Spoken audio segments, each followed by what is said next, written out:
Morning everyone, it's Ben for Liquidmatrix TV, and this is a mini TV episode. It's episode 1E.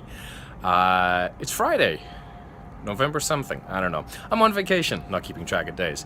Been pretty cool to see Dave and Jamie recording from funny faraway places. My vacation consists of me being at home, so it's my house.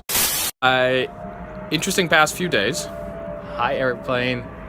I live on a flight path. Interesting couple of days. Let's talk about Sammy. He came up with this really awesome little use for a USB device, specifically a Raspberry Pi Zero. And he basically makes it look like a network device, and you can plug it into a PC or a Mac.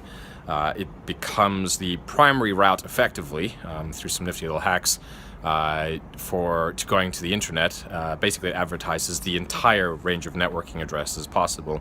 All the traffic flows through it, and it grabs any unencrypted data. It just works. And when you think about it, he's looked at sort of the usability of Windows and Mac PCs and said, hey, what's one thing that vendors want to work? Well, plugging in a USB device for networking. And that happens without any authentication. That happens with the computer being locked, and it just starts working. So really cool hack, interesting to see, and I'm sure it will be abused by nasty people soon. But I mean, of course, the important part here is that it does require physical proximity to your device.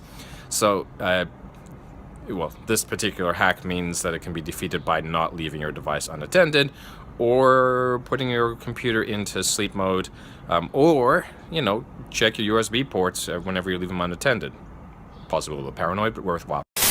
In other news, there's some conversations happening right now within Canadian law enforcement. There's proposal papers floating around providing the police with increased powers, of course. No surprise there. That tends to be a theme in pretty much any democracy these days.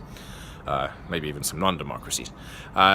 What's interesting is the Canadian police are also talking about a $450 device that is used to unlock old iPhones, so 4s and maybe early 5s. But there's this ongoing conversation that we need to be having as a society about should the law enforcement be able to force people to hand over their passwords? And I think the answer is no. However, if there is a lawful order properly scoped by the judge to say, give us your passwords because we have reasonable belief to suspect that you've committed a crime, if that reasonable belief is strong enough to pass judicial test, and that's a whole other conversation about whether or not judges are sophisticated enough to verify that reasonable belief and properly issue these lawful orders, then I see it as a legitimate request to ask people to give their passwords over in that scenario.